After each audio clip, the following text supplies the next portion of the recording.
ज्ञानेश्वर महाराजांनी केलेलं आहे. संतांचे कूट अभंग यावर आपण डॉक्टरेट मिळवलेली आहे हो. आणि 9 वर्ष सातत्यानं अभ्यास करून आपण न्यायाचार्य देखील झालात. तर ह्या जर्नीबद्दल, तुमच्या या प्रवासाबद्दल नक्कीच आम्हाला जाणून या घ्यायला आवडेल. पृथ्वीवर सगळ्यात अवघड शास्त्र जे आहे ते न्यायशास्त्र आहे. खूप कमी लोक असते, म्हणजे भारतामध्ये 2-3 लोकांपेक्षा जास्त न्यायशास्त्राचं अध्ययन करणारे लोक नाही आहेत.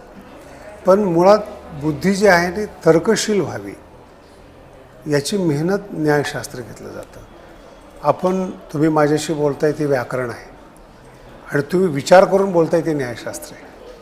या दोघांचा संयोग शास्त्रामध्ये होतो. व्याकरण हे तोंड आहे आणि बुद्धी म्हणजे न्यायशास्त्र आहे. जर तुम्हाला तर्काडी विचार करता आला तर तुम्हाला या जगामध्ये कोणी हरवू शकत नाही.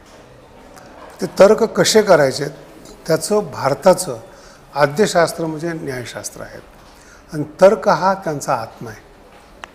आणि मी ज्ञानेश्वरी उलगडण्यासाठी काय महत्त्वाचं आहे म्हणून मी न्यायशास्त्राकडे गेलो आणि ते अध्ययन केल्यानंतर मग ज्ञानेश्वरीचं अध्ययन अध्यापन. आजही भगवानगडावर 100 विद्यार्थी आहेत, सगळ्या समाजाचे आहेत. महाराष्ट्रात किती जरी वाद झाला तरी भगवानगड हा वादातीत आहेत, सगळ्याला सांभाळणार आहेत आणि चांगल्या पद्धतीने प्रशिक्षण देणार आहेत. हे सगळं करत असताना आपण ज्ञानेश्वरी विद्यापीठाची देखील स्थापना केली. आहे, तर मी स्थापन केलेलं आहे ते. त्या मागचा